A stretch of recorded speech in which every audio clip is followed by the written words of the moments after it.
नमस्कार दोस्तों, आज हम ओशो के द्वारा लिखी पुस्तक कृष्ण अष्टावक्र महागीता भाग 2 में एकटी नमस्कारे प्रभु एकटी नमस्कारे पढ़ेंगे।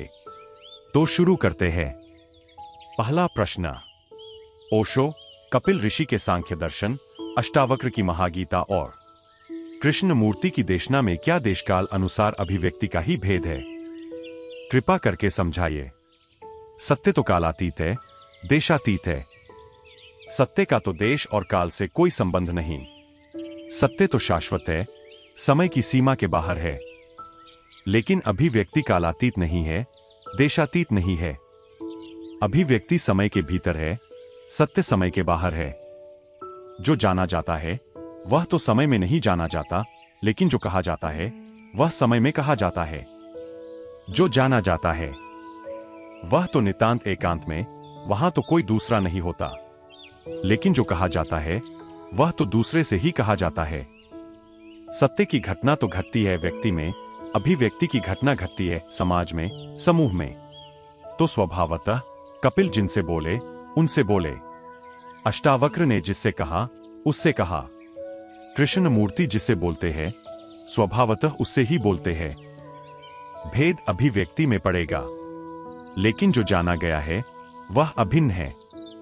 इसका यह अर्थ मत समझ लेना कि कृष्ण मूर्ति अष्टावक्र को दोहरा रहे हैं, या अष्टावक्र कपिल को दोहरा रहे हैं, या कपिल कृष्ण मूर्ति को दोहरा रहे हैं। कोई किसी को दोहरा नहीं रहा है। जब तक दोहराना है तब तक सत्य का कोई अनुभव नहीं है। दोहराया गया सत्य असत्य हो जाता है।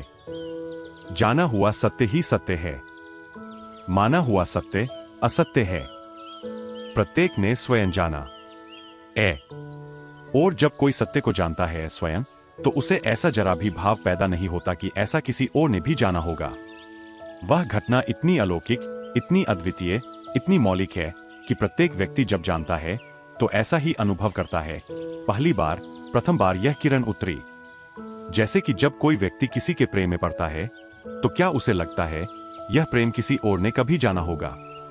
पृथ्वी पर अनेक प्रेमी हुए, अनंत प्रेमी हुए, लेकिन जब भी प्रेम की किरण उतरती है किसी हृदय में तो उसे लगता है ऐसा प्रेम बस मैं ही जान रहा हूं।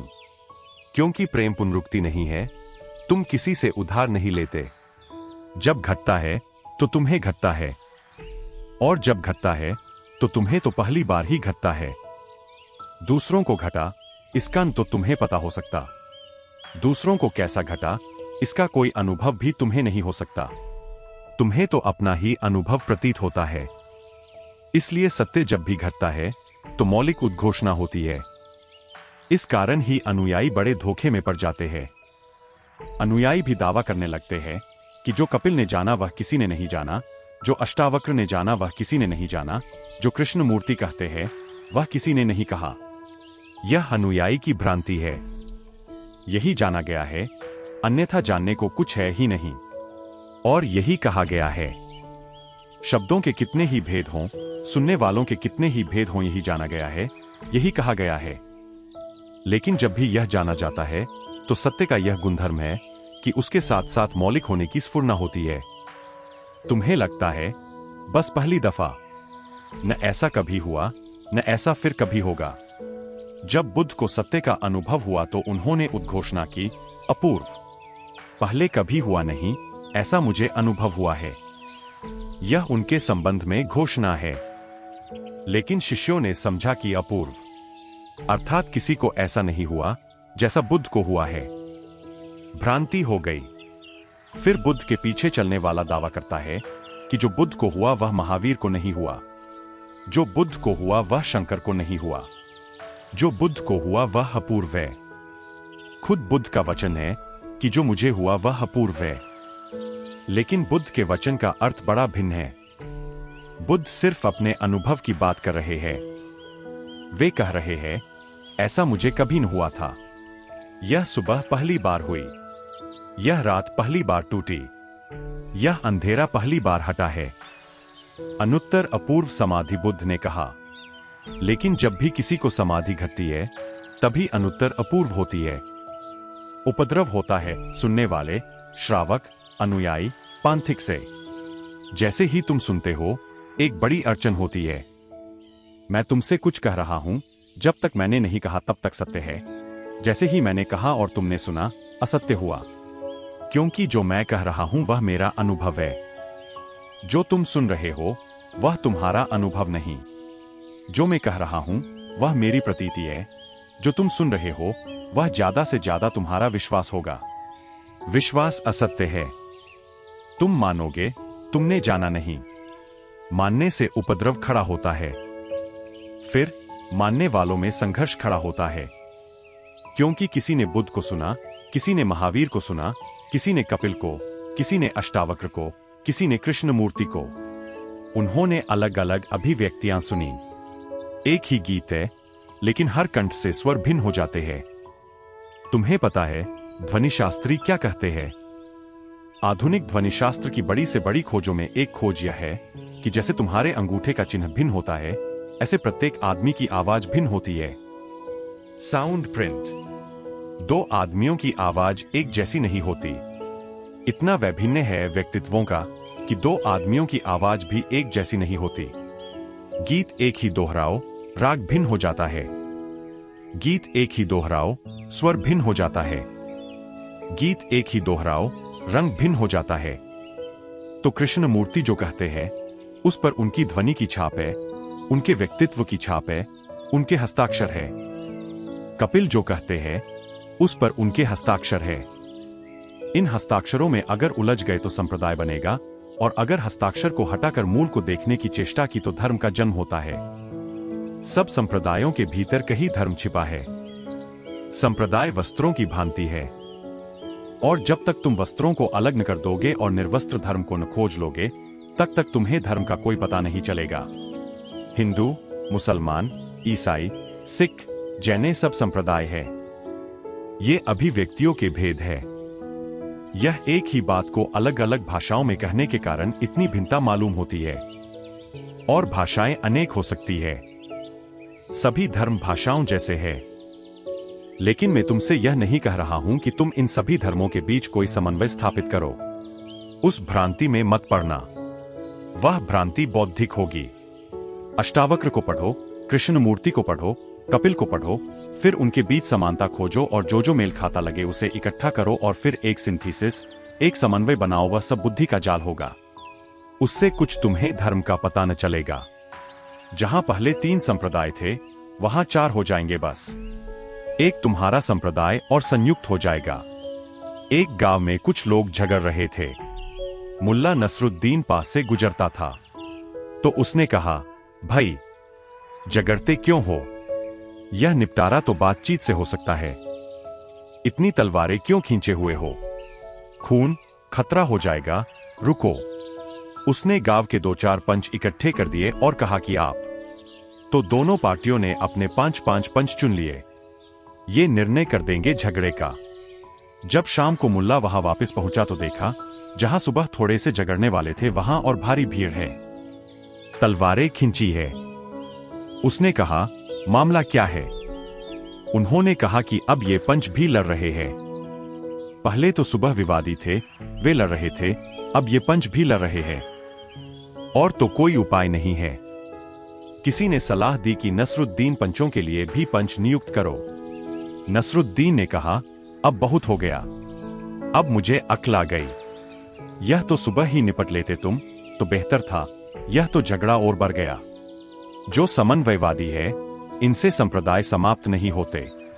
जहां 3 संप्रदाय होते हैं वहां इन 3 की जगह यह 4, चौथा समन्वय अल्लाह ईश्वर तेरे नाम, चौथा खड़ा हो जाता है। उसके अपने दावे शुरू हो जाते हैं। समन्वय का उसका दावा हो जाता है। तुमने देखा महावीर के साथ ऐसा हुआ। महावीर ने कहा कि सभी सत्य की अभिव्यक्तियां सत्य है, आंशिक सत्य है, कोई अभिव्यक्ति पूर्ण सत्य नहीं है। इसलिए महावीर ने एक सिद्धांत को जन्म दिया, स्यादवाद। स्यादवाद का अर्थ होता है मैं भी ठीक हूं, तुम भी ठीक हो, वह भी ठीक है, कुछ न कुछ तो ठीक सभी में है, इसलिए हम क्यों झगड़े। स्यादवाद का अर्थ है सभी के भीतर सत्य के अंश की स्वीकृति, ताकि विवाद न हो, व्यर्थ का झगड़ा न हो। लेकिन परिणाम क्या हुआ? स्यादवाद का अलग एक झगड़ा खड़ा हो गया। एक जैन मुनि से मैं बात कर रहा था। मैंने उनसे कहा कि आप मुझे संक्षिप्त में कहिए कि स्यादवाद का अर्थ क्या है। उन्होंने कहा, स्यादवाद का अर्थ है कि कोई भी पूर्ण सत्य नहीं है, सभी सत्य आंशिक है। सभी में सत्य है थोड़ा थोड़ा। हम सभी के सत्य को देखते हैं। हम विवादी नहीं हैं, हम संवादी हैं। मैंने थोड़ी देर इधर उधर की बात की और मैंने पूछा कि मैं आपसे एक बात पूछता हूं, स्यादवाद पूर्ण सत्य है या नहीं? उन्होंने कहा, बिल्कुल पूर्ण सत्य है। अब यह स्यादवाद पूर्ण सत्य है। अब अगर इसको कोई कहे कि यह आंशिक सत्य है, यह भी आंशिक सत्य है, तो झगड़ा खड़ा हो जाएगा। सब आंशिक सत्य है, लेकिन जो मैं कह रहा हूं वह पूर्ण सत्य है, यही तो झगड़ा था। इसी झगड़े को हल करने को स्यादवाद खोजा गया। अब स्यादवाद भी झगड़ा करने वालों में एक हिस्सा हो गया, एक पार्टी। वह भी एक विवाद है, वह भी एक संप्रदाय है। अगर स्यादवाद समझा गया होता तो जैनों का कोई संप्रदाय होना नहीं चाहिए, क्योंकि स्यादवाद के आधार पर संप्रदाय खड़ा नहीं हो सकता। स्यादवाद का अर्थ ही यह है कि सभी में सत्य है और किसी में पूर्ण सत्य नहीं है, इसलिए संप्रदाय खड़े करने की कोई जगह नहीं है। संप्रदाय का तो मतलब ही यह होता है कि सत्य यहां है, वहां नहीं है। स्यादवाद ने तो संप्रदाय की जड़ काटी थी, लेकिन जैनों का एक संप्रदाय खड़ा है जो अब स्यादवाद की रक्षा करता है। इन तीनों के बीच तुमसे मैं समन्वय खोजने को नहीं कह रहा हूं। मैं तुमसे यही कह रहा हूं कि अगर तुम ध्यान की गहराइयों में गए, तुम साक्षी भाव को उपलब्ध हुए, तो अचानक तुम्हें दिखाई पड़ेगा कि इस साक्षी के शिखर पर बैठकर पता चलता है सभी मार्ग इसी पहाड़ के शिखर की तरफ आते हैं। उन मार्गों के प्रारंभ होने के बिंदु कितने ही भिन्न हों, उनकी अंतिम पूर्णाहुति एक ही शिखर पर होती है। सभी मार्ग वहीं आ जाते हैं जहां साक्षी भाव है।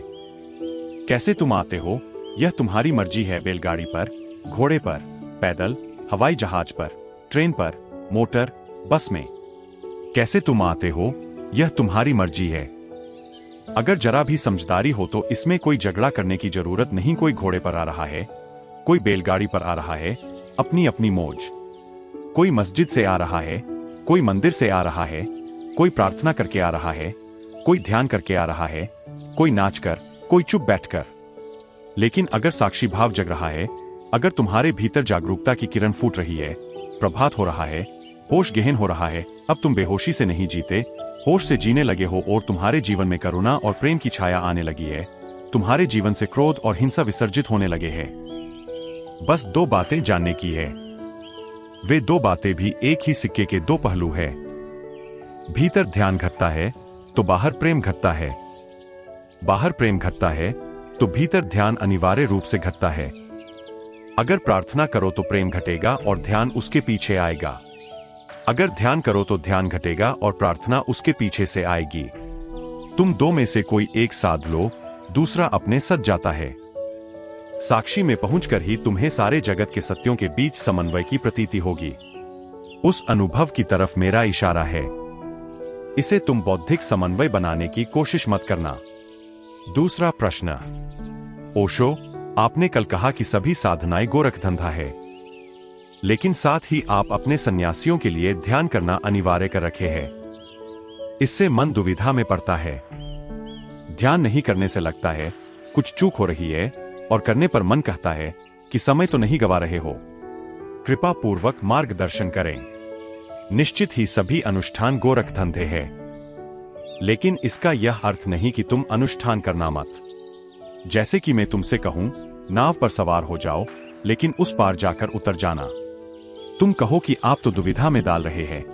एक हाथ से तो कहते हैं सवार हो जाओ और तत्क्षण कहते हैं उतर जाना। अगर उतरना ही है तो हम नाव पर चढ़े ही क्यों? और अगर चढ़ ही गए तो फिर उतरे क्यों? यह तो आप दुविधा में डालते हैं। चढ़ने को भी कहते हैं, उतरने को भी कहते हैं, लेकिन इसमें दुविधा है। नाव पर चढ़ना होगा और नाव से उतरना भी होगा। दुनिया में दो तरह के पागल हैं। वे बड़े तार्किक हैं। तर्क बड़ा विक्षिप्त होता है। ठीक है, तर्क किया। मैंने सुना है कि कुछ लोग तीर्थ यात्रा को जा रहे हैं हरिद्वार, और ट्रेन पर बड़ी भीड़ भड़का है, और एक आदमी बड़ी कोशिश कर रहा है लेकिन चढ़ नहीं पा रहा। किसी ने ऐसे ही मजाक में उससे कहा कि अरे, इतने क्यों मरे जा रहे हो चढ़ने के लिए, आखिर उतरना पड़ेगा। तो वह आदमी रहा होगा बड़ा विचारक, वह उतर ही गया। उसने चढ़ने की कोशिश छोड़ दी। उसके साथी जो अंदर चढ़ गए थे, उन्होंने कहा कि भाई तू खड़ा क्यों है, गाड़ी छूटने को हो रही है, चढ़। उसने कहा कि तुम्हें पता नहीं, उतरना पड़ेगा। जब उतरना ही है तो चढ़ने के लिए इतनी धक्कम धक्की क्या करनी। समझ गए, यही उतर गए। वे घबराए क्योंकि गाड़ी छूटी जा रही है और उस आदमी को साथ ले आए हैं, कहा उसे छोड़ जाएं। उनमें से कुछ उतरे और जबरदस्ती उसे चढ़ाया। वह चिल्लाता चीखता रहा। उसने कहा, यह कर क्या रहे हो, जब उतरना ही है तो हम क्यों इस मुसीबत में फंसें। पर उन्होंने उसकी कोई फिक्र नहीं की। उन्होंने कहा, विवाद पीछे कर लेंगे, पहले तू चढ़। अब तुझे हम कहां छोड़ जाएं, यहां अनजान जगह में। कहीं गांव से आते थे। खैर किसी तरह उसको चढ़ा लिया। बड़ी मुश्किल वह चढ़ा। एक तो वैसे ही भीड़ थी और वह चढ़ने में झगड़ा खड़ा कर रहा था। वह उतर जाना चाहता था। चढ़ गया, फिर हरिद्वार आ गया। अब उतारने की झंझट खड़ी हुई। वह उतरता नहीं। वह कहता है, जब चढ़ ही गए, जब एक दफा चढ़ ही गए तो अब क्या उतरना बार बार। अब फिर चढ़ने की झंझट होगी, इसलिए हम चढ़े ही रहेंगे। अब हमें तुम यही छोड़ दो, तुम जाओ। अब उसको वे जबरदस्ती उतार रहे हैं। वह आदमी चिल्ला रहा है कि तुम कैसे असंगत हो। क्षण भर पहले चढ़ाते, क्षण भर बाद उतारते संगति तो देखो। तुम मुझे दुविधा में डाल रहे हो। तुम मुझे सीधा सार सूत्र कह दो कि या चढ़ना या उतरना, तो हम निपटा लें, हम वही हो जाएं। तुम जिंदगी को इतना तर्क से अगर चले तो बड़ी बुरी तरह चूकोगे। अगर तुम चढ़ोगे ही नहीं तो तीर्थ नहीं पहुंचोगे, और अगर चढ़े ही रह गए तो भी तीर्थ नहीं पहुंचोगे। इसलिए मैं तुमसे कहता हूं कि ध्यान भी करना और एक दिन स्मरण रखना कि ध्यान भी छोड़ देना है। दोनों बातें तुमसे कहता हूं। तुम तो चाहोगे कि कोई एक कहूं तो तुम्हें सुविधा हो जाए। तुम सुविधा की फिक्र कर रहे हो, तुम साधना की फिक्र नहीं कर रहे हो। तुम सुविधा खोज रहे हो, तुम क्रांति नहीं खोज रहे हो। तो सुविधाओं में दो उपाय है। या तो मैं तुमसे कहूं कि करो ही मत, जैसे कृष्णमूर्ति कहते हैं, उनकी बात सीधी साफ है, ध्यान करने की कोई जरूरत नहीं। जिनको ध्यान नहीं करना है वे उनके पास इकट्ठे हो गए हैं, यद्यपि उन्हें कुछ भी नहीं हुआ। मेरे पास आते हैं लोग, वे कहते हैं, हम कृष्णमूर्ति को सुनते सुनते थक गए। हमें बात भी समझ में आ गई कि ध्यान इत्यादि में कुछ भी नहीं है, मगर हमें कुछ हुआ भी नहीं है। कुछ हुआ भी नहीं है और समझ में भी आ गया है कि ध्यान इत्यादि में कुछ भी नहीं है। ये इसी पार रह गए, नाव पर न चढ़े। फिर दूसरी तरफ महेश योगी या उन जैसे लोग हैं जो कहते हैं, ध्यान ध्यान ध्यान करो, और फिर कभी नहीं कहते कि इसे छोड़ना है। तो कुछ लोग हैं जो बस जप रहे हैं, राम राम राम राम राम राम जपते ही चले जाते हैं। जिंदगी गुजर गई। वे भी मेरे पास आ जाते हैं। वे कहते हैं, राम राम जपते हम थक गए, अब कब तक जपते रहेंगे। और ध्यान तो छोड़ा नहीं जा सकता। ध्यान तो धर्म की विधि है। तुम मेरी स्थिति को समझने की कोशिश करो। मैं तुमसे कहता हूं, ध्यान शुरू करो। नहीं तो खतरा है कि तुम कृष्णमूर्ति जैसी आखिरी बात सुनकर बैठ गए। यह बात सही है, नाव छोड़ देनी है, मगर उस किनारे इस किनारे नहीं। और कृष्णमूर्ति ने नाव छोड़ी, इसलिए तुमसे कह रहे हैं कि छोड़ दो नाव। लेकिन यह उस किनारे की बात है, इस किनारे की बात नहीं है। इस किनारे छोड़ दी तो तुम कभी उस किनारे न पहुंचोगे। तुमने कृष्णमूर्ति को नाव से उतरते देखा है, यह सच है। तुम मत उतर जाना, क्योंकि तुम इस किनारे ही हो। तुम अगर उतर गए तो भटक जाओगे। और तुमने महेश योगी को चढ़ते देखा नाव पर, यह भी सच है। अब चढ़े ही मत रह जाना, क्योंकि दूसरा किनारा आ जाए तो उतरने का ख्याल रखना।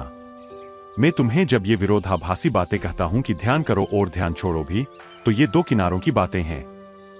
इस किनारे से शुरू करो, उस किनारे पर छोड़ देना। अगर मैं कहूं सिर्फ ध्यान करो, तो एक खतरा पैदा होगा, जब छोड़ने की बात आएगी तुम छोड़ न सकोगे। अगर मैं सिर्फ इतना ही कहूं कि छोड़ दो, तो तुम करोगे ही नहीं, छोड़ने की संभावना का सवाल ही नहीं, करोगे ही नहीं तो छोड़ोगे क्या खाक। मैं तुमसे कहता हूं, कमाओ और दान कर दो। कमाने में भी मजा है, फिर दान करने में तो बहुत मजा है। ध्यान में बहुत रस है, फिर ध्यान के छोड़ने में तो महारस है। दुविधा में पड़ने की तुम्हें जरूरत नहीं, सीधी साफ बात है। मैं सभी विरोधों का उपयोग करना चाहता हूं। तुम चाहते हो अविरोधी वक्तव्य जिसमें तुम्हें अड़चन हो, तुम लकीर के फकीर बन जाओ और चल पड़ो। तुम लकीर के फकीर बनने को इतने आतुर हो कि बस तुम्हें एक झंडा पकड़ा दिया जाए, बस तुम चलते रहोगे। निश्चित ही मेरी बात में विरोधाभास है, क्योंकि सारा जीवन विरोधाभास से निर्मित है।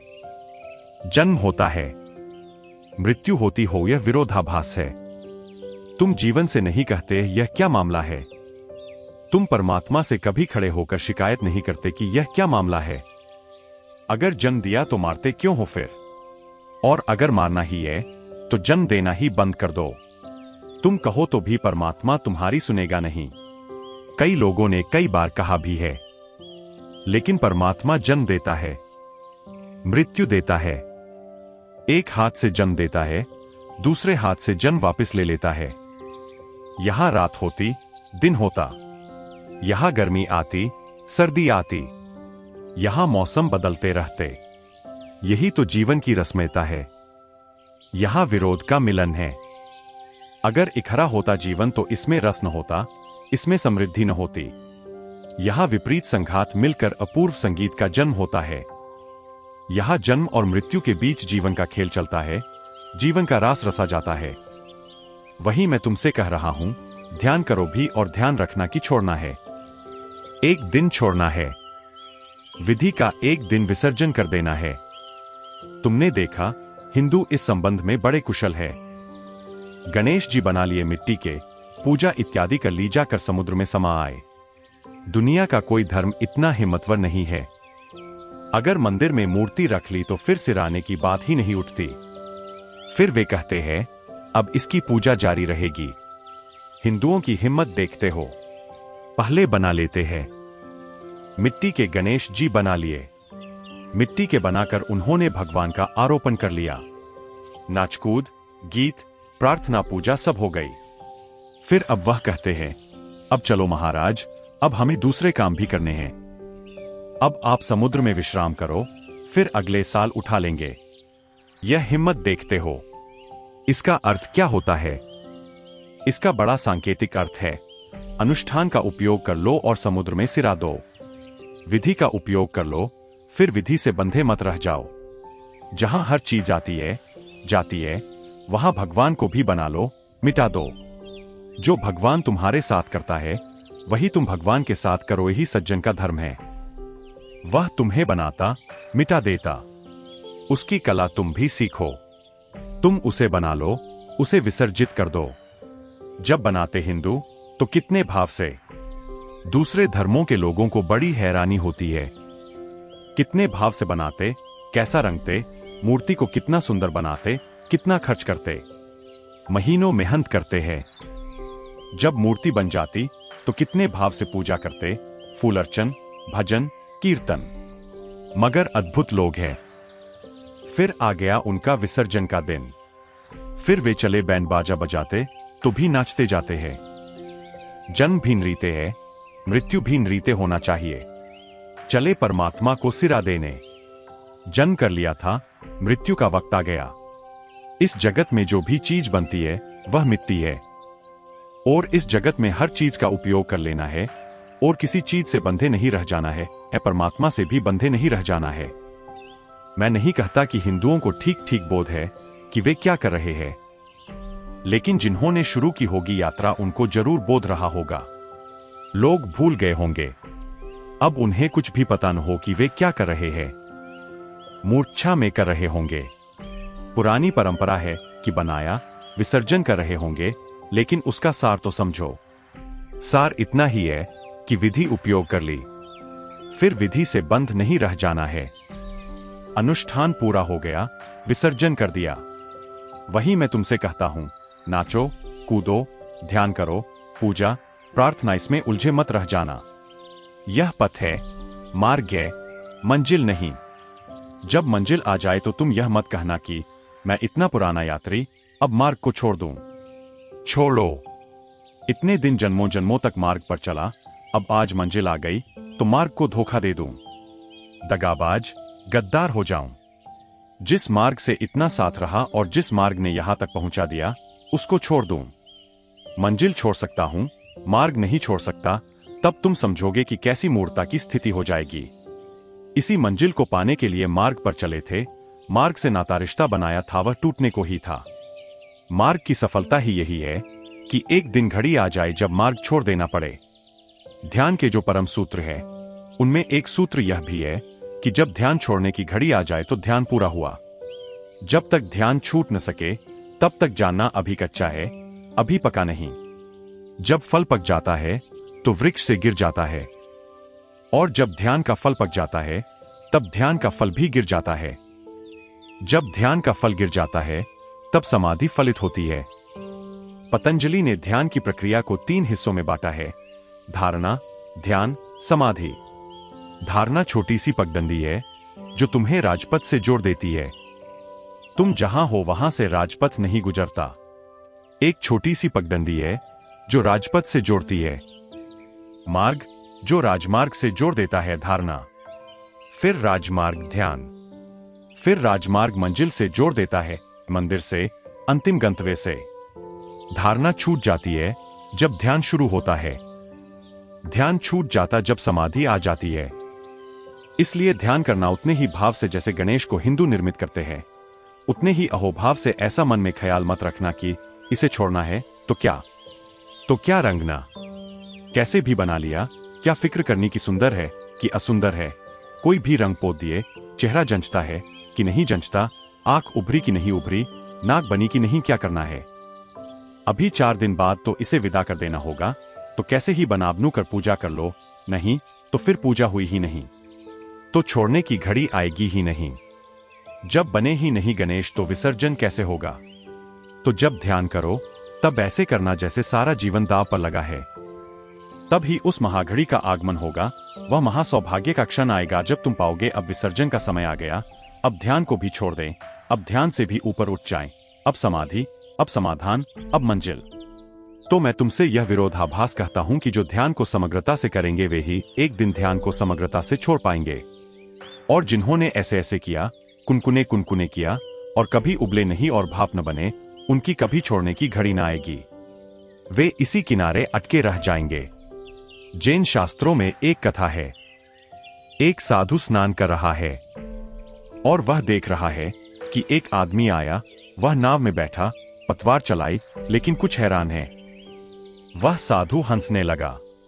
उस आदमी ने पूछा कि मेरे भाई, तुम्हें शायद पता हो मामला क्या है, यह नाव चलती क्यों नहीं।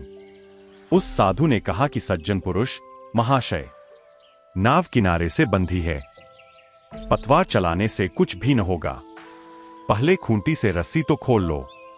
वे पतवार चला रहे हैं, तेजी से चला रहे हैं। यह सोचकर कि शायद धीमे धीमे चलाने से नाव नहीं चल रही है, तो और तेजी से चलाओ। पसीने पसीने हुए जा रहे हैं, लेकिन नाव किनारे से बंधी है, उसे छोड़ा नहीं गया। नाव चलाने के पहले किनारे से छोड़ लेना जरूरी है। तो अगर तुमने आधे आधे मन से ध्यान किया तो नाव किनारे से छूटेगी ही नहीं, तो तुम उस किनारे कभी पहुंचोगे ही नहीं, उतरने की घड़ी कभी आएगी ही नहीं। अष्टावक्र ने जनक को कहा कि सब अनुष्ठान बंधन है। बिल्कुल ठीक कहा, लेकिन तुम यह याद रखना कि यह नाव उस किनारे पहुंच गई है, तब कहे गए वचन है। इसलिए मैंने इसको महागीता कहा। कृष्ण की गीता को मैं सिर्फ गीता कहता हूं, अष्टावक्र की गीता को महागीता, क्योंकि कृष्ण की गीता अर्जुन से कही गई है इस किनारे पर। वह नाव पर सवार ही नहीं हो रहा है, वह भाग भाग खड़ा हो रहा है। वह कह रहा है, मुझे संन्यास लेना है, मैं नाव पर नहीं चढ़ता। क्या सार है, मुझे जाने दो। वह भाग रहा है। वह कहता है, मेरे गात शिथिल हो गए, मेरा गांडीव ढीला हो गया, मैं नहीं चढ़ना चाहता। वह रथ पर बैठा है, सुस्त हो गया है। वह कहता है, नाव पर मुझे चढ़ना ही नहीं। कृष्ण उसे पकड़ पकड़ कर समझा समझा कर नाव पर बिठाते हैं। कृष्ण की गीता सिर्फ गीता है, इस किनारे अर्जुन को नाव पर बिठा देना है। अष्टावक्र की गीता महागीता है, यह उस किनारे की बात है। ये जनक उस किनारे है, लेकिन नाव से उतरने को शायद तैयार नहीं, या नाव में बैठे रह गए हैं। बहुत दिनों तक नाव में यात्रा की है, नाव में ही घर बना लिया है। अष्टावक्र कहते हैं, उतर आओ, सब अनुष्ठान बंधन है, अनुष्ठान छोड़ो। कृष्ण कहते हैं, उतरो संघर्ष में, भागो मत, सब परमात्मा पर छोड़ दो, वह जो करवाए करो, तुम निमित्त मात्र हो जाओ, इस नाव में चरना ही होगा। यही तुम्हारी नीति, तुम्हारा भाग्य है। अगर अर्जुन नाव में चढ़ जाए, चढ़ ही गया, कृष्ण की बात मानकर तो खतरा है। वह भी बड़ा तर्कनिष्ठ व्यक्ति था। एक दिन उसको फिर अष्टावक्र की जरूरत पड़ेगी, क्योंकि वह उस किनारे जाकर उतरेगा नहीं। जितना विवाद उसने चढ़ने में किया था, उससे कम विवाद वह उतरने में नहीं करेगा, शायद ज्यादा ही करे, क्योंकि वह कहेगा, कृष्ण चढ़ा गए हैं। अब उतरना एक तरह की गद्दारी होगी। यह तो अपने गुरु के साथ धोखा होगा। बामुश्किल तो मैं चढ़ा था, अब तुम उतारने आ गए। मैं तो पहले ही कह रहा था कि मुझे चढ़ना नहीं है। यह भी क्या खेल है। और अष्टावक्र कहते हैं, सब अनुष्ठान बंधन है, ध्यान बंधन है, धारणा बंधन है, योग बंधन है, पूजा प्रार्थना बंधन है, सब बंधन है। कृष्ण की गीता उसके लिए है जो अभी अब से सीख रहा है अध्यात्म का। अष्टावक्र की गीता उसके लिए है जिसके सब पाठ पूरे हो गए, दीक्षांत का समय आ गया। कृष्ण की गीता दीक्षारंभ है, अष्टावक्र की गीता दीक्षांत प्रवचन है। इन दोनों गीताओं के बीच में सारी यात्रा पूरी हो जाती है। एक चढ़ा देती है अनुष्ठानों में, एक उतार लेती है अनुष्ठानों से। एक बताती है गणेश को कैसे निर्मित करो, कैसे भाव भक्ति से, कैसे रंग भरो। एक बताती है कैसे नाचते, गीत गुनगुनाते विसर्जित करो। ऐसा जन्म और मृत्यु के बीच जीवन है, ऐसे ही नाव में चढ़ने और नाव से उतरने के बीच परमात्मा का अनुभव है। तीसरा प्रश्न, ओशो, जब मैं आपका प्रवचन सुनता हूं तो न जाने क्यों उसके प्रेम संगीत में खो जाता हूं। मुझे लगता है कि आप सितार बजा रहे हैं और मैं तबला बजा रहा हूं। कभी लगता है कि मैं तानपूरा बजा रहा हूं और आप तान लगा रहे हैं। ओशो, मुझे यह क्या हो गया है? कृपा कर मुझे थामे, धक्का देंगे। ऐसी शुभ घड़ी आ गई, तुम कहते हो कृपा कर थामे। यही तो मैं चाहता हूं कि सभी को हो जो तुम्हें हुआ है। यह जो मैं कह रहा हूं, यह शब्द नहीं, संगीत ही है। और इसे अगर तुम सुनना चाहते हो तो सुनने की जो श्रेष्ठतम व्यवस्था है वह यही कि तुम भी मेरे संगीत में सहभागी हो जाओ। मेरी इस लय में तुम भी तानपूरा तो बजाओ कम से कम। तुम ऐसे दूर दूर खड़े न रह जाओ। तुम इस आर्केस्ट्रा के अंग बन जाओ, तभी तुम समझ पाओगे। शुभ हो रहा है, सौभाग्य की घटना घट रही है। तुम डरो मत। दो तबले पर ताल, बजाओ तानपूरा, साथ मेरे गाओ, साथ मेरे नाचो। इसी नृत्य में तुम खो जाओगे। इसी खोने से तुम्हारा वास्तविक होना शुरू होगा। इसी नृत्य में तुम विसर्जित हो जाओगे, तुम्हारी सीमाएं असीम में डूब जाएंगी। अचानक तुम पहली दफा जागोगे और पाओगे कि तुम कौन हो। इसी खो जाने में नींद टूटेगी, जागरण होगा और तुम कहते हो, प्रभु थामे।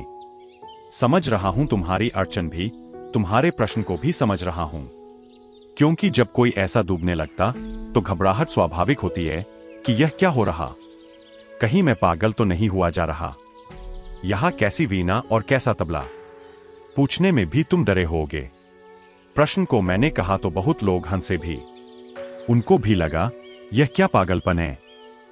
तुमको भी लगा होगा क्या पागलपन है। यह मैं कर क्या रहा हूं। यहां सुनने आया हूं कि तबला बजाने। और यह कैसा तानपूरा मैंने साध लिया। यह कैसी कल्पना में मैं उलझा जा रहा हूं। यह कोई सम्मोहन तो नहीं, यह कोई मन की विक्षिप्तता तो नहीं। यह कैसी लहर मुझ में उठी। मत घबराओ, यही लहर तुम्हें ले जाएगी उस पार। यही लहर नाव बनेगी। इसी लहर पर चढ़ने को कह रहा हूं। चढ़ जाओ इस लहर पर। इस लहर को चूको मत। यह लहर डुबाए तो डूब जाओ, यह उबारे तो उबरो, डुबाए तो डूबो। इस लहर के साथ अपना तादात्म्य कर लो। इस लहर से लड़ो मत, इसके विपरीत तैरो मत, इससे बचने की चेष्टा मत करो। तब बुला जाता मुझे उस पार जो दूर के संगीत सा। वह कौन है जो तुम्हें बुला रहा है? वह अभी दूर का संगीत है। तुम उसके साथ अगर तानपूरा बजाने लगे, वह करीब आने लगेगा। तब बुला जाता मुझे उस पार जो दूर के संगीत सा। वह कौन है? अभी दूर है संगीत। सहभागी बनो। एक तो सुनने का ढंग होता है कि सुन रहे हैं तटस्थ भाव से, जैसे कुछ लेना देना नहीं। सुन रहे हैं एक निष्क्रिय अवस्था में मुर्दे की तरह। कान है तो सुन रहे हैं। एक तो निष्क्रिय सुनना है और एक सक्रिय सुनना है, प्रफुल्लित, आनंदमग्न, नाचते हुए, सहयोग करते हुए, जैसे मैं नहीं बोल रहा हूं, तुम ही बोल रहे हो, जैसे तुम्हारा ही भविष्य बोल रहा है, जैसे तुम्हारे ही भीतर छिपी हुई संभावना बोल रही है। मैं तुम्हारी ही गुनगुनाहट हूं। जो गीत तुम अभी गाए नहीं और गाना है, उसी की तरफ थोड़े से पाठ तुम्हें दे रहा हूं। अभी जो तुम्हें लगेगा तानपूरा है, बजाते बजाते वही तुम्हारी वीणा हो जाएगी। अभी तुम मेरे साथ बजाओगे, धीरे धीरे तुम पाओगे तुम और मैं का फासला तो समाप्त हो गया। न तो मैं हूं, न तुम हो, परमात्मा बजा रहा है। और तब तुम इस योग्य हो जाओगे कि कोई तुम्हारे पास आए तो वह अपना तानपूरा बजाने लगे। प्राणों के अंतिम पाहुन। चांदनी धुला अंजन सा विद्युत मुस्कान बिछाता, सुरभित समीर पंखों से उड़ जो नभ में घिर आता, वह वारिद तुम आना बन। ज्यों श्रांत पथिक पर रजनी छायासी, अमुस्काती भारी पलकों में धीरे निद्रा का मधु खुलकाती, त्यों करना तुम बेसुध जीवन। अज्ञात लोक से छिप छिप ज्यों उतर रश्मियां आती, मधु पीकर प्यास बुझाने फूलों के उर खुलवाती, छिप आना तुम छायातन। आने दो मुझे, तुम्हारे भीतर आने दो। थामने की बात ही मत उठाओ। तुम्हें मदमस्त होना है, तुम्हें शराबी बनना है, तुम्हें डोलना है किसी मदिरा में। थामने की बात ही मत उठाओ। तुम्हारा डर मैं समझता हूं कि यह क्या हो रहा है। कहीं मैं अपना होश तो न खो दूंगा, कहीं मैं बेसुध तो न हो जाऊंगा। ज्यों श्रांत पथिक पर रजनी छायासी, अमुस्काती भारी पलकों में धीरे निद्रा का मधु खुलकाती, त्यों करना तुम बेसुध जीवन। यही अब तुम्हारी प्रार्थना हो, त्यों करना तुम बेसुध जीवन। तुम मुझसे कहो कि जल्दी करो, तुम मुझसे कहो कि अब ऐसा भय मुझे न रहे कि मैं कुछ थाम कर रुक जाऊं। तुम मुझसे कहो कि अब मुझे डुबाओ, मुझे बेसुध करो, क्योंकि तुमने जिसे अब तक सुध समझी है, वह तो बेसुधी थी। तुमने जिसे अब तक होश समझा है, वह तो बेहोशी थी। और तुम जिसे अब तक जागरण समझते थे, वह सपनों से ज्यादा नहीं था। वह बड़ी गहन अंधेरी रात और नींद थी। अब यह जो बेसुधी में तुम्हें देना चाहता हूं, जो बेहोशी तुम्हें पिलाना चाहता हूं, यह होश का आगमन है। यह तुम्हें बेहोशी लगती है क्योंकि तुम जिसे अब तक होश समझे थे, यह उससे विपरीत है। यह मदिरा ऐसी है जो होश लाती है। अज्ञात लोक से छिप छिप ज्यों उतर रश्मियां आती, मधु पीकर प्यास बुझाने फूलों के उर खुलवाती, छिप आना तुम छायातन। तुम मुझे आने दो। तुमने जो कहा है थामे, उसका अर्थ हुआ कि तुम भयभीत हो गए हो। उसका अर्थ हुआ अगर मैं तुम्हारे द्वार पर दस्तक दूंगा तो तुम द्वार न खोलोगे। उसका अर्थ हुआ कि तुम मुझे पास देखकर द्वार बंद कर लोगे। उसका अर्थ हुआ कि तुम पागलपन से घबरा रहे हो। लेकिन ध्यान रखना, धर्म एक अनूठा पागलपन है, ऐसा पागलपन जो बुद्धिमानों की बुद्धियों से बहुत ज्यादा बुद्धिमान है, ऐसा पागलपन जो साधारण बुद्धि से बहुत पार और अतीत है, ऐसा पागलपन जो परमात्मा के निकट ले जाता है। दुनिया में दो तरह के लोग पागल हो जाते हैं, एक तो वे जो बुद्धि से नीचे गिर जाते हैं और एक वे जो बुद्धि के पार निकल जाते हैं। इसलिए आश्चर्य की बात नहीं है कि मनस्विद संतों को पागलों के साथ ही गिनते हैं, इन दोनों को एबनॉर्मल। मनोविज्ञान की किताबों में तुम संतों के लिए और पागलों के लिए अलग अलग विभाजन पाओगे। उनके हिसाब से दो ही तरह के आदमी हैं, नॉर्मल, एबनॉर्मल, साधारण और रुग्ण। साधारण तुम हो, रुग्ण दो तरह के लोग हैं, फिर वे किसी ढंग के रुग्ण हों, चाहे धार्मिक रुग्ण हों, चाहे अधार्मिक हों, चाहे नास्तिक, चाहे आस्तिक, लेकिन एबनॉर्मल है।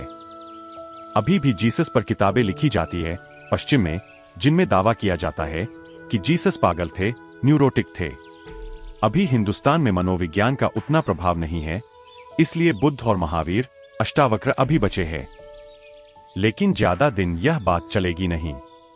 जल्दी ही हिंदुस्तान के मनोवैज्ञानिक भी हिम्मत जुटा लेंगे। अभी उनकी इतनी हिम्मत भी नहीं है, लेकिन जल्दी हिम्मत जुटा लेंगे। जो जीसस के खिलाफ लिखा जा रहा है वह किसी न किसी दिन महावीर के खिलाफ लिखा जाएगा।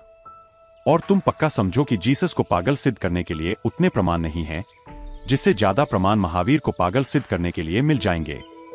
तुमने देखा महावीर नग्न खड़े हैं, कम से कम जीसस कपड़े तो पहने हैं। अब यह तो पागलपन है। तुमने देखा महावीर अपने बालों को लोंच कर उखाड़ते हैं।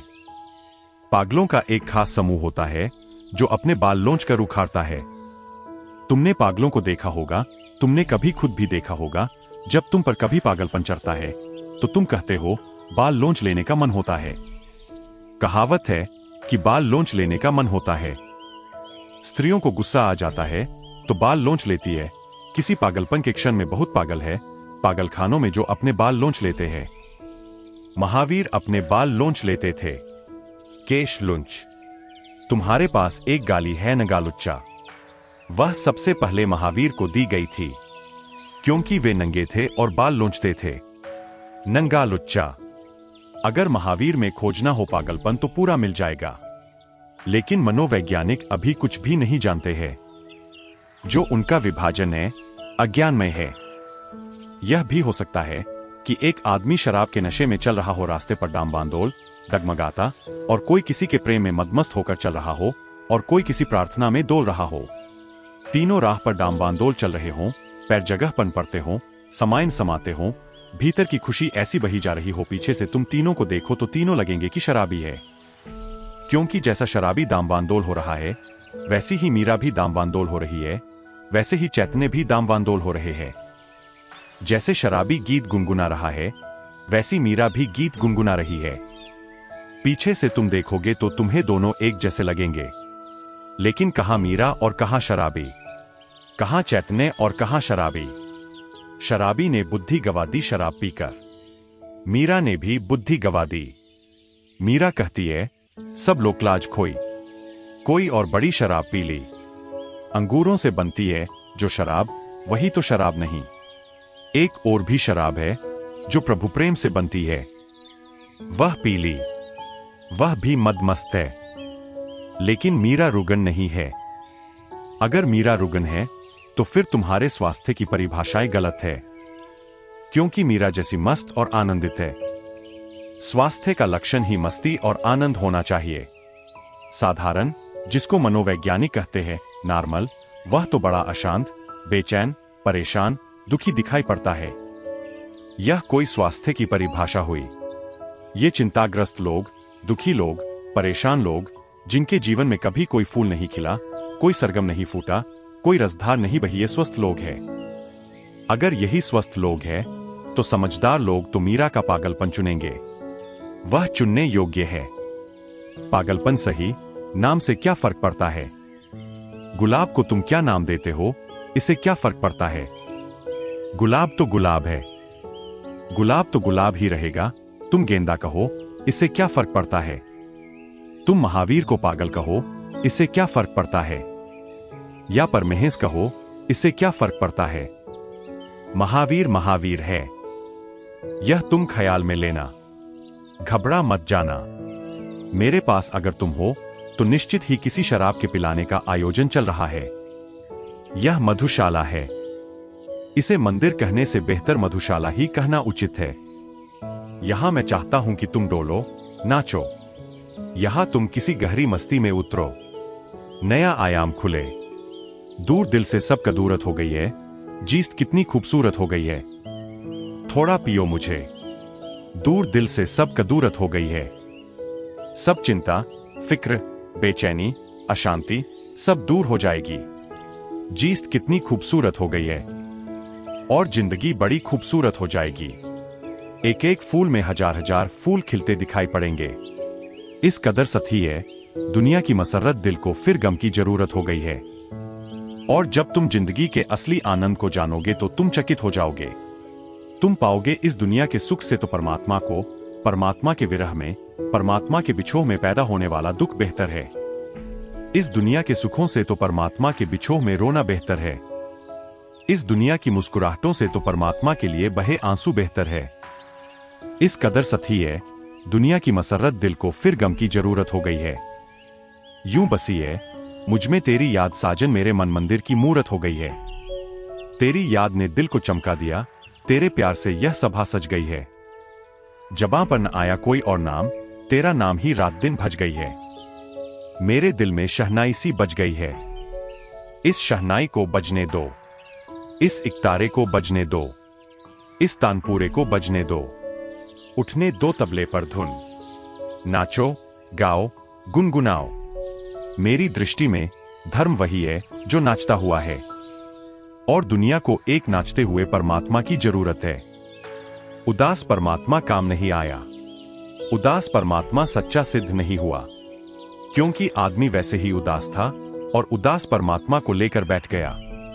उदास परमात्मा तो लगता है उदास आदमी की ईजाद है, असली परमात्मा नहीं।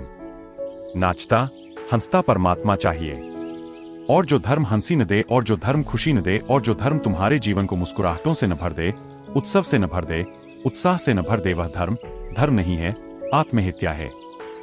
उससे राजी मत होना। वह धर्म बूढ़ों का धर्म है या मुर्दों का धर्म है, जिनके जीवन की धारा बह गई है और सब सूख गया है। धर्म तो जवान चाहिए, धर्म तो युवा चाहिए, धर्म तो छोटे बच्चों जैसा पुलकता फुदकता नाचता आश्चर्य भरा चाहिए। तो मैं यहां तुम्हें उदास और लंबे चेहरे सिखाने को नहीं हूं, और मैं नहीं चाहता कि तुम यहां बड़े गंभीर होकर जीवन को लेने लगो। गंभीरता ही तो तुम्हारी छाती पर पत्थर हो गई है। गंभीरता रोग है, हटाओ गंभीरता के पत्थर को। वह पत्थर सरक रहा है और तानपूरा बजने को है, और तुम कहते हो थामो, तुम कहते हो थामो मुझे। कहो कि धक्का दो, कहो कि ऐसा धक्का दो कि मैं तो मिट ही जाऊं, तानपूरा ही बजता रहे। चौथा प्रश्न, जिंदगी देने वाले सुन, तेरी दुनिया से जी भर गया, मेरा जीना यहां मुश्किल हो गया। रात कटती नहीं, दिन गुजरता नहीं, जख्म ऐसा दिया जो भरता नहीं। आंख वीरान है, दिल परेशान है, जगम का सामान है। वो जिंदगी देने वाले सुन, तेरी दुनिया से जी भर गया। अगर जी सचमुच भर गया है, अगर सच में ही दुनिया से जी भर गया है, तो उसका परिणाम उदासी नहीं है, उसका परिणाम निराशा भी नहीं है। उसका परिणाम तो एक अपूर्व उत्फुल्लता का जन्म है। जिसका जीवन से जी भर गया, अर्थ हुआ कि उसने जान लिया कि जीवन व्यर्थ है। अब कैसी निराशा? निराशा के लिए तो आशा चाहिए। इसे समझने की कोशिश करो। जब तक तुम्हारे जीवन में आशा है कि कुछ मिलेगा जिंदगी से, कुछ मिलेगा, तब तक जिंदगी तुम्हें निराश करेगी, क्योंकि मिलने वाला कुछ भी नहीं है। जिस दिन तुम्हारी आशा छूट गई, उसी दिन निराशा भी छूट गई। लोग सोचते हैं जब आशा छूट जाएगी तो हम बिल्कुल निराश हो जाएंगे। आशा छूट गई फिर तो निराश होने का उपाय ही नहीं, क्योंकि आशा निराशा साथ ही विदा हो जाते हैं। आशा की छाया है निराशा। जितनी तुम आशा करोगे उतनी निराशा पलेगी, उतने ही तुम हारोगे। जीतना चाहा तो ही हार सकते हो।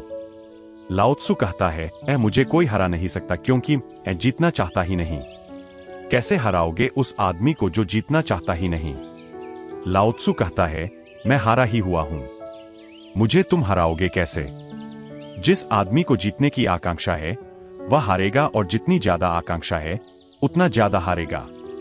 जो आदमी धनी होना चाहता है वह निर्धन रहेगा, और जितना ज्यादा धनी होना चाहता है उतना निर्धन रहेगा, क्योंकि उसकी धन की अपेक्षा कभी भी भर नहीं सकती।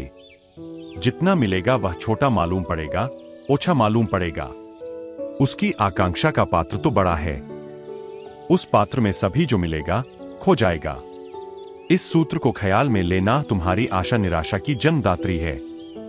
तुम्हारी आकांक्षा तुम्हारी विफलता का सूत्राधार है। तुम्हारी मांग तुम्हारे जीवन का विषाद है। अगर सच में ही जीवन से जी भर गया, लगता नहीं। जिंदगी देने वाले सुन, तेरी दुनिया से जी भर गया, अभी भरा नहीं। थक गए होगे, आशाएं पूरी नहीं हुई, लेकिन आशाएं समाप्त नहीं हो गई है। जिसको तुम जीवन से जी भर जाना कहते हो वह विषाद की अवस्था है। तुम जो चाहते थे वह नहीं हुआ, इसलिए ऊब गए हो। लेकिन अगर अभी परमात्मा कहे कि हो सकता है, तुम फिर दौड़ पड़ोगे। अगर कोई तुम्हें फिर से कह दे कि दौड़ जाओ, अभी मिल जाएगा, बस पास ही है, तुम फिर चल पड़ोगे, फिर आशा का दिया जलने लगेगा। यह तुम्हारी हार है, समझ नहीं। यह तुम्हारी पराजय है, लेकिन बोध नहीं। और पराजय को बोध मत समझ लेना। पराजित आदमी बैठ जाता है थक कर, लेकिन गहरे में तो अभी भी सोचता रहता है, मिल जाता शायद, कुछ और उपाय कर लेता। शायद कोई और ढंग होगा खोजने का।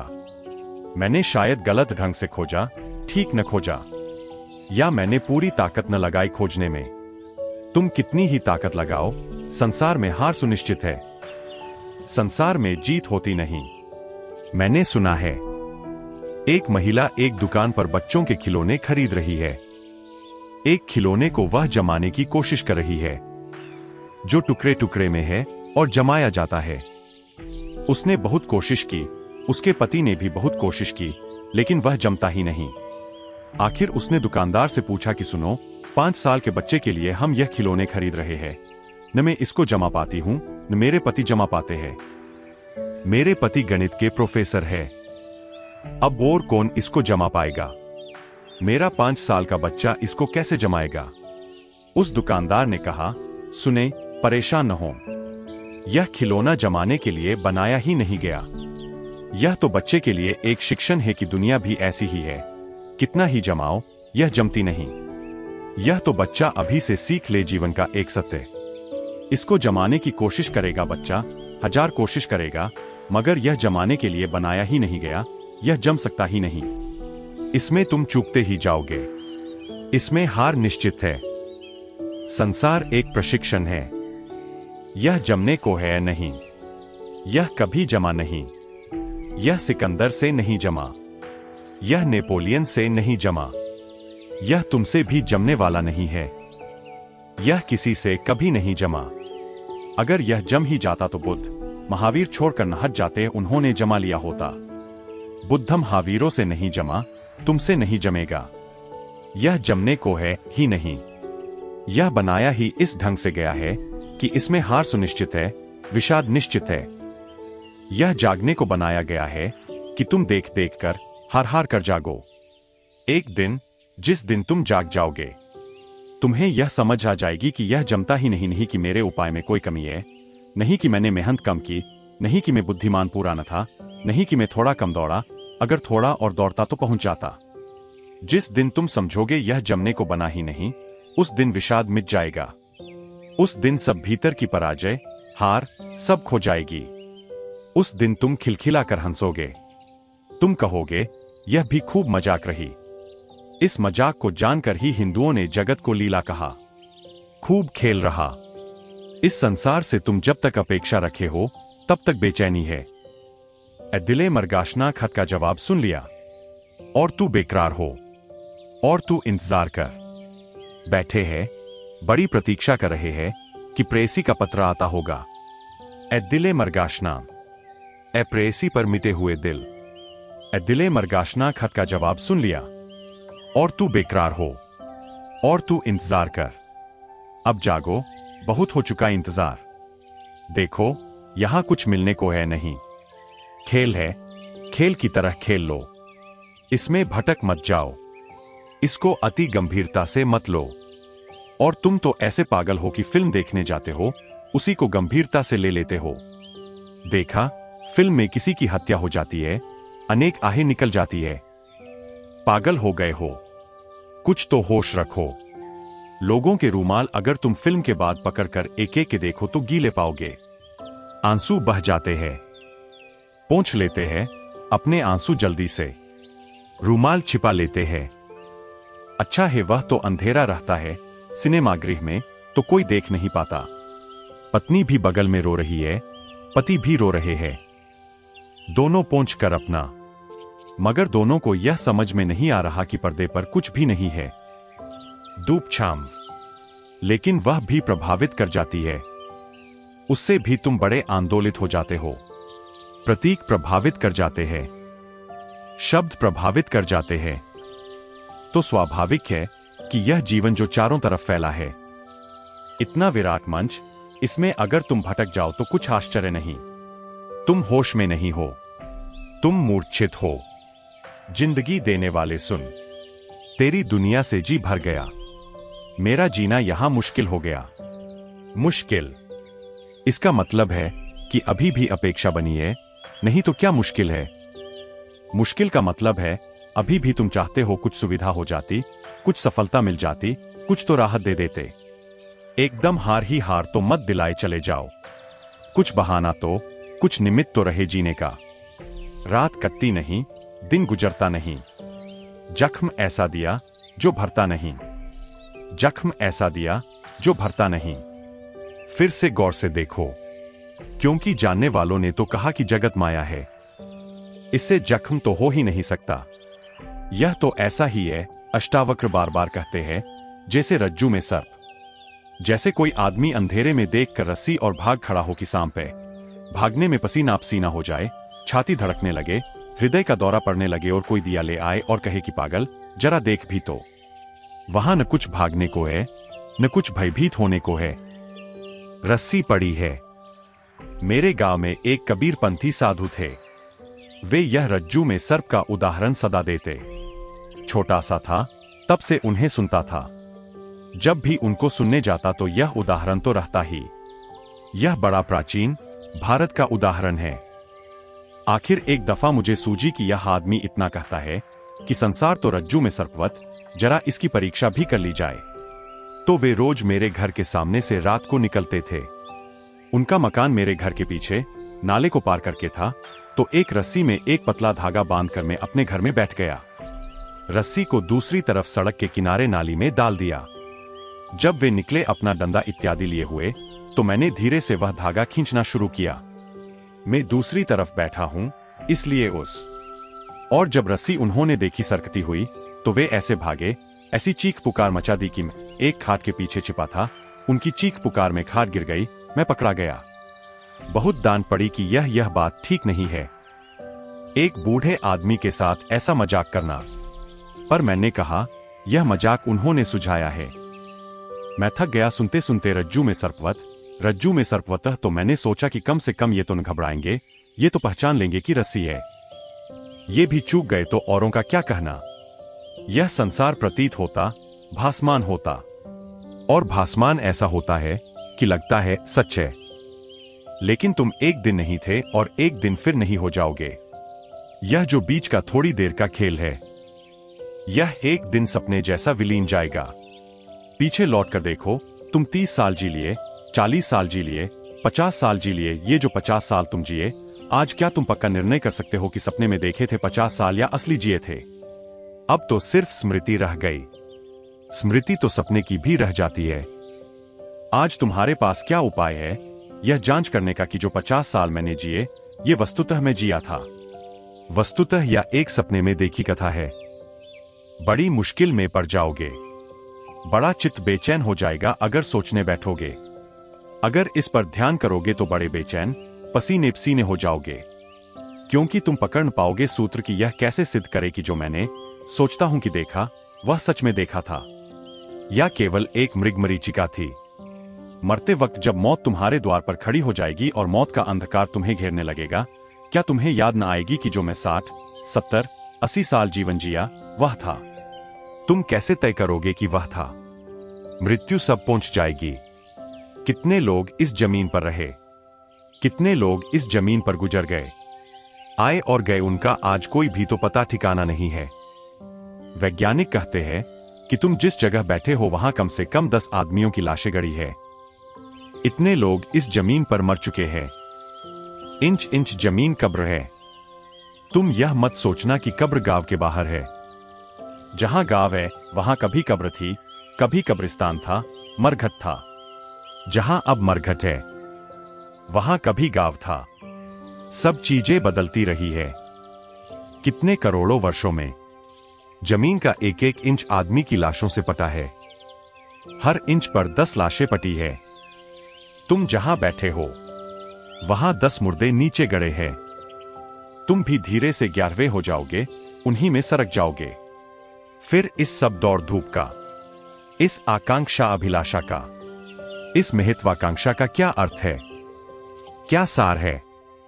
इस सत्य को देखकर जो जागता, फिर वह ऐसा नहीं कहता कि रात कटती नहीं, दिन गुजरता नहीं।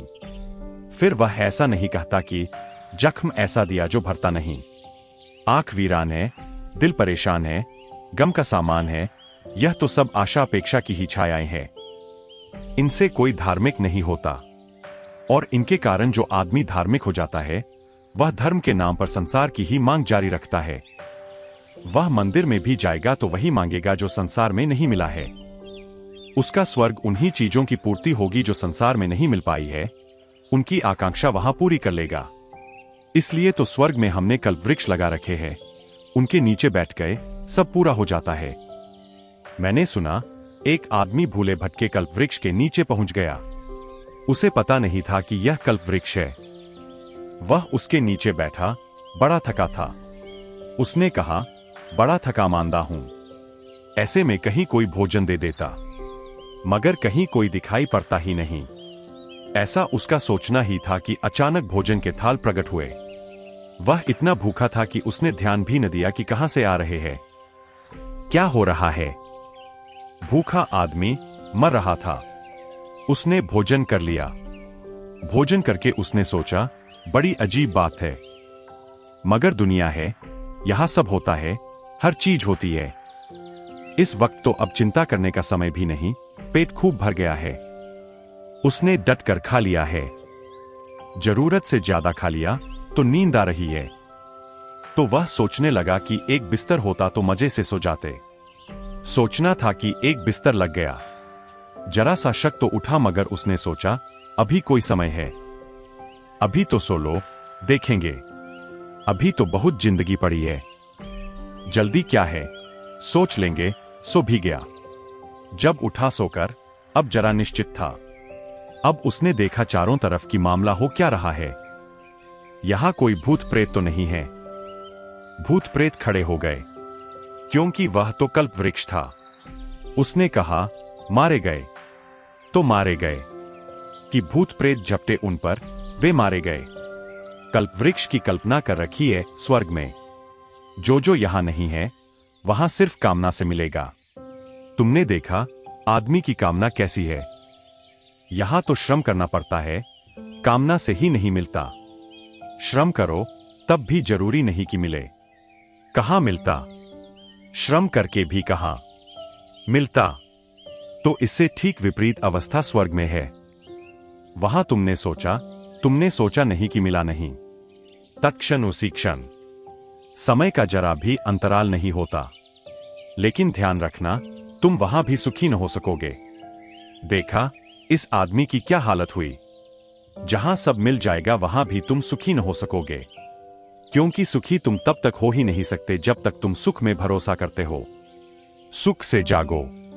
सुख से जागने से ही दुख विसर्जित हो जाता है। बुद्ध के पास एक आदमी आया, उनका भिक्षु था, उनका सन्यासी था। उसने बहुत दिन ध्यान किया, बहुत शांत भी हो गया। एक दिन ध्यान करते करते उसे ख्याल आया कि बुद्ध ने असली बातों के तो जवाब ही नहीं दिए। वह आया, उनके पास भागा हुआ।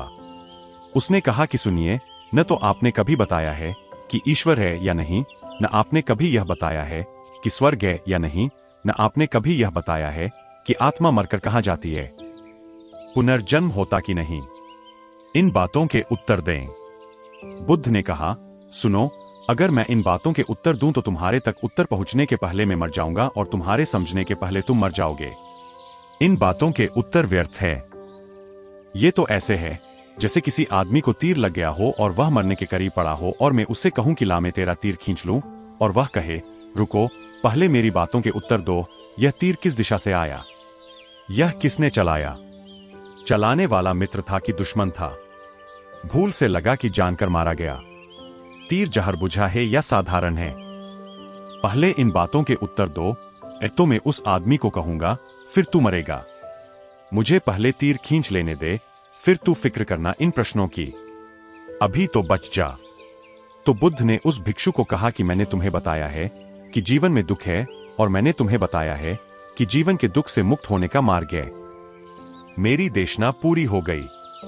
इससे ज्यादा मुझे तुम्हें कुछ नहीं बताना। तुम्हारा दुख मिट जाए, फिर तुम जानो, खोज लेना। यह बड़े सोचने जैसी बात है। बुद्ध ने ऐसा क्यों कहा? क्या बुद्ध ईश्वर के संबंध में उत्तर नहीं देना चाहते थे?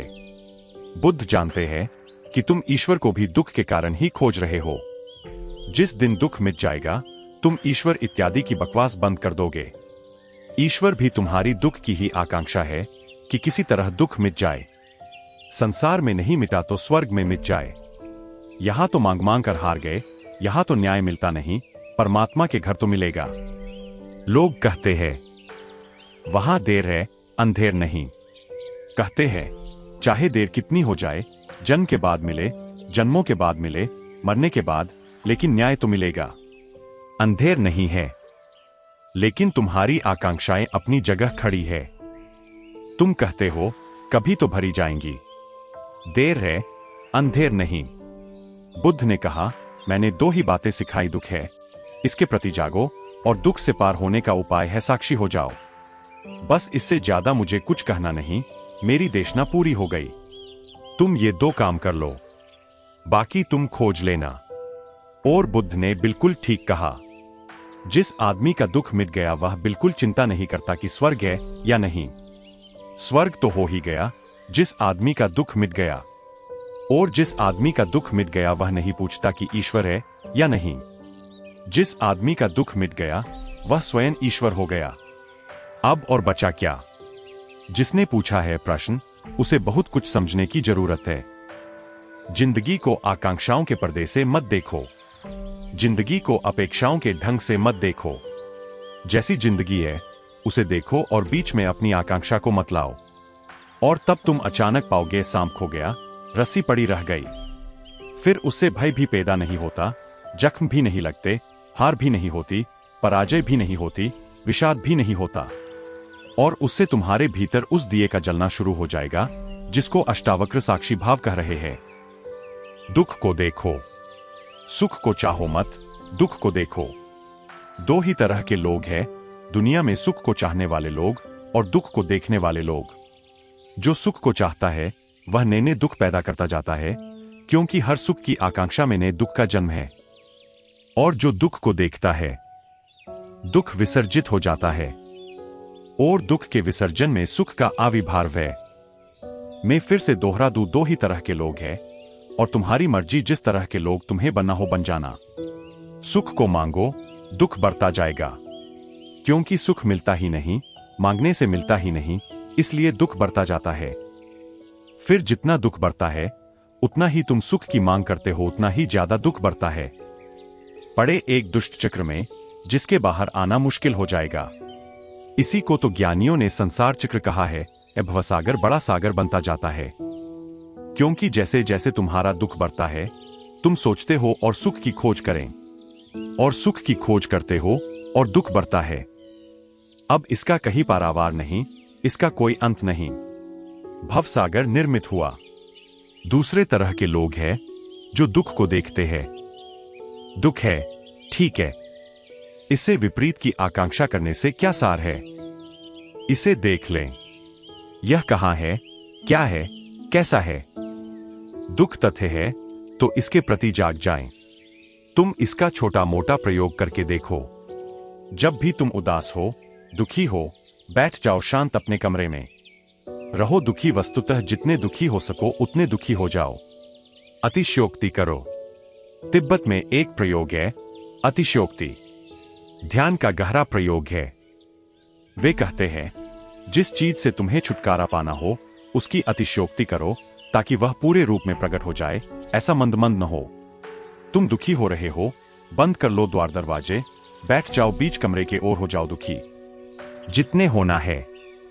तरफो, आह भरो, चीखो, लोटना पोटना हो जमीन पर, लोटो पोटो, पीटना हो अपने को, पीटो, लेकिन दुख की अतिशयोक्ति करो। दुख को उसकी पूरी गरिमा में उठा दो। दुख की आग जला दो। और जब दुख की आग भभक कर जलने लगे, धू धू करके जलने लगे, तब बीच में खड़े होकर देखने लगो क्या है, कैसा है दुख। इस दुख के साक्षी हो जाओ। तुम चकित हो जाओगे, तुम हैरान हो जाओगे कि तुम्हारे साक्षी बनते ही दुख दूर होने लगा, तुम्हारे और दुख के बीच फासला होने लगा। तुम साक्षी बनने लगे, फासला बड़ा होने लगा। तुम और भी साक्षी बनने लगे, फासला और बड़ा होने लगा। और जैसे जैसे फासला बड़ा होने लगा, सुख की धुन आने लगी, सुख की सुवास आने लगी। क्योंकि दुख का दूर होना यानी सुख का पास आना। धीरे धीरे तुम पाओगे दुख इतने दूर पहुंच गया कि अब समझ में भी नहीं आता कि है या नहीं, दूर तारों पर पहुंच गया और सुख की वीणा भीतर बजने लगी। फिर एक ऐसी घड़ी आती है जब दुख चला ही गया। जब दुख चला जाता है तो जो शेष रह जाता है वही सुख है। सुख तुम्हारा स्वभाव है। सुख दुख के विपरीत नहीं है। तुम्हें सुख पाने के लिए दुख से लड़ना नहीं है। दुख का अभाव है सुख। दुख की अनुपस्थिति है सुख। दुख को तुम देख लो भर आंख और दुख गया। यही करो तुम क्रोध के साथ, यही करो तुम लोभ के साथ, यही करो तुम चिंता के साथ। और 100 में से 90 मौकों पर तो शरीर के दुख के साथ भी तुम यही कर सकते हो। अभी पश्चिम में बड़े मनोवैज्ञानिक प्रयोग चल रहे हैं जिन्होंने इस बात की सच्चाई की गवाही दी है। 100 में 99 मौकों पर सिरदर्द केवल साक्षी भाव से देखने से चला जाता है। 99 मौके पर एक ही मौका है जबकि शायद न जाए, क्योंकि उसका कारण शारीरिक हो, अन्यथा उसके कारण मानसिक होते हैं। तुम्हें अब जब दोबारा सिरदर्द हो तो जल्दी से सेरिडॉन मत ले लेना, एस्प्रो मत ले लेना। अब की बार जब दुख हो तो ध्यान का प्रयोग करना, तुम चकित होगे। यह तो प्रयोगात्मक है। यह तो अब वैज्ञानिक रूप से सिद्ध है। धार्मिक रूप से तो सदियों से सिद्ध रहा है, अब वैज्ञानिक रूप से सिद्ध है। जब तुम्हारे सिर में दर्द हो, तुम बैठ जाना। उस दर्द को खोजने की कोशिश करना, कहां है ठीक ठीक, ताकि तुम अंगुली रख सको कहां है। पूरे सिर में मालूम होता है तो खोजने की कोशिश करना कहां है ठीक ठीक। तुम चकित होगे जैसे तुम खोजते हो। दर्द सिकुड़ने लगता है, उसकी जगह छोटी होने लगती है। पहले लगता था पूरे सिर में है, अब लगता है एक थोड़ी सी जगह में है। और खोजते जाना और खोजते जाना और खोजते जाना, देखते जाना भीतर, और जरा भी चेष्टा नहीं करना कि दुख न हो, दर्द न हो। तो है, स्वीकार कर लेना। और तुम अचानक पाओगे एक ऐसी घड़ी आएगी कि दर्द ऐसा रह जाएगा जैसे कि कोई सुई चुभो रहा है, इतने से छोटे से बिंदु पर। और तब तुम हैरान होगे कि कभी कभी दर्द खो जाएगा, कभी कभी लौट आएगा, कभी कभी फिर खो जाएगा, कभी कभी फिर लौट आएगा। और तब तुम्हें एक बात साफ हो जाएगी कि जब भी तुम्हारा साक्षी भाव सधेगा, दर्द खो जाएगा। और जब भी साक्षी भाव से तुम विचलित हो जाओगे, दर्द वापस लौट आएगा। और अगर साक्षी भाव ठीक सध गया तो दर्द बिल्कुल चला जाएगा। इसे तुम जरा प्रयोग करके देखो। मानसिक दुख तो निश्चित रूप से चले जाते हैं, शायद शारीरिक दुख न जाएं। अब किसी ने अगर सिर में पत्थर मार दिया हो तो उसके लिए मैं नहीं कह रहा हूं। इसलिए सो में एक मौका छोड़ा है कि तुमने अपना सिर दीवार से टकरा लिया हो, फिर दर्द हो रहा हो, तो वह दर्द शारीरिक है, उसका मन से कुछ लेना देना नहीं। लेकिन अगर किसी ने सिर में पत्थर भी मार दिया हो तो भी अगर तुम साक्षी भाव से देखोगे तो दर्द मिटेगा तो नहीं, लेकिन एक बात साफ हो जाएगी कि तुम दर्द नहीं हो, तुम दर्द से भिन्न हो। दर्द रहेगा। अगर मानसिक दर्द है तो मिट जाएगा, अगर शारीरिक दर्द है तो दर्द रहेगा। लेकिन दोनों हालत में तुम दर्द के पार हो जाओगे। मानसिक होगा तो दर्द गया, अगर शारीरिक होगा तो दर्द रहा, लेकिन अब मुझे दर्द हो रहा है, ऐसी प्रतीति नहीं होगी। दर्द हो रहा है जैसे किसी और के सिर में दर्द हो रहा है, जैसे किसी और के पैर में दर्द हो रहा है, जैसे किसी और को चोट लगी है। बड़े दूर हो जाएगा। तुम खड़े देख रहे हो, तुम दृष्टा, साक्षी मात्र। घबराओ मत। जिंदगी देने वाले सुन, तेरी दुनिया से जी भर गया। मेरा जीना यहां मुश्किल हो गया। यह जिसने तुम्हें जिंदगी दी है उसके कारण नहीं हुआ है, यह तुम्हारे कारण हुआ है। इसलिए घबराओ मत, क्योंकि अगर उसके कारण हुआ हो तब तो तुम्हारे हाथ में कुछ भी नहीं। तुम्हारे कारण हुआ है, इसलिए तुम्हारे हाथ में सब कुछ है। तुम जागो तो यह मिट सकता है। और ये गीत गाने से कुछ भी न होगा, कुछ करना होगा, कुछ श्रम करना होगा ताकि भीतर की निद्रा टूटे। निद्रा टूट सकती है। यह जो अंधेरा दिखाई पड़ रहा है यह सदा रहने वाला नहीं है, सुबह हो सकती है। यह एक शव की तरफ है, शहर तो होने दो बहिश्त सर पे लिए रोजगार गुजरेगा। फिजा के दिल से पर अपशांग है, आरजुए गुबार जरूर इधर से कोई शख्सवार गुजरेगा। नसीम जागो, कमर को बांधो उठाओ बिस्तर की रात कम है। रात तो गुजर ही जाएगी, तैयारी करो। नसीम जागो, कमर को बांधी उठाओ बिस्तर की रात कम है। साक्षी भाव बिस्तर का बांध लेना है कि अब तो सुबह होने के करीब है, और तुमने जिस दिन बांधा बिस्तर उसी दिन सुबह करीब आ जाती है।